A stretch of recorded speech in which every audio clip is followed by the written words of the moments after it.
नाअहली की दरख्वास्त वज़ीर आला KP के अली अमीन गंडापुर इलेक्शन कमीशन में तलब कर लिए गए।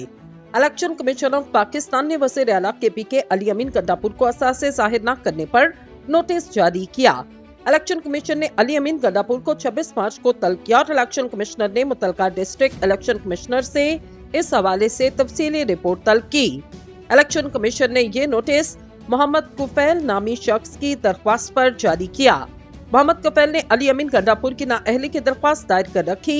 दरख्वास्त गुजार ने मौक़िफ़ अपनाया कि DI खान के मुख्तलिफ मुआज़ात में 735 कनाल अराजी अली अमीन गंडापुर के नाम मुंतकिल की गई, जबकि मज़कूरा अराजी का असल मालिक आसिफ खान नामी शख्स था।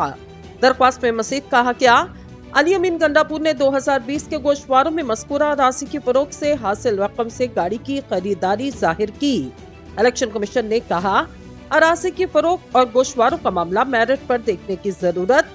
District election commissioner DI Khan 26 मार्च से पहले रिपोर्ट जमा करवाएं।